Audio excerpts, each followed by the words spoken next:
എല്ലാവർക്കും നമസ്കാരം. എന്റെ പിറന്നാൾക്ക് ഒരുപാട് പേര് വന്ന് എനിക്ക് വിഷ് ചെയ്തു. പക്ഷെ ഒരു പുതിയ ജീവിയെ ഞാൻ കണ്ടു. ഒരു ജീവി തന്നെയാണ്. ഇങ്ങവാടാ ഇപ്പോ ഇങ്ങവാ.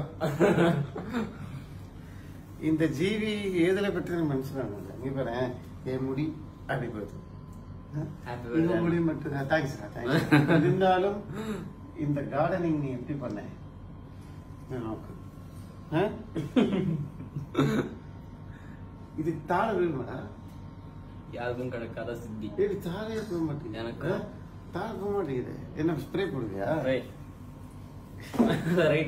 நான் வேற ஒன்னும் പറയണില്ല ஸ்ப்ரே போட்டா அப்படியே மேல ഓക്കെ இந்த ജീവിയെ പരിചയപ്പെട്ടതിന് എനിക്ക് വളരെ സന്തോഷം. വേറെ ഒന്നുമില്ല, ബർത്ത്ഡേ തന്നെ വീട്ടിലേക്ക് വന്ന് ഹാപ്പി ബർത്ത്ഡേ എന്ന് പറയുമ്പോൾ നമുക്കൊരു സന്തോഷം. എന്ത് നേടാനാ ജീവിതത്തില്? ഒന്നും നേടാനില്ല, സ്നേഹം നേടി.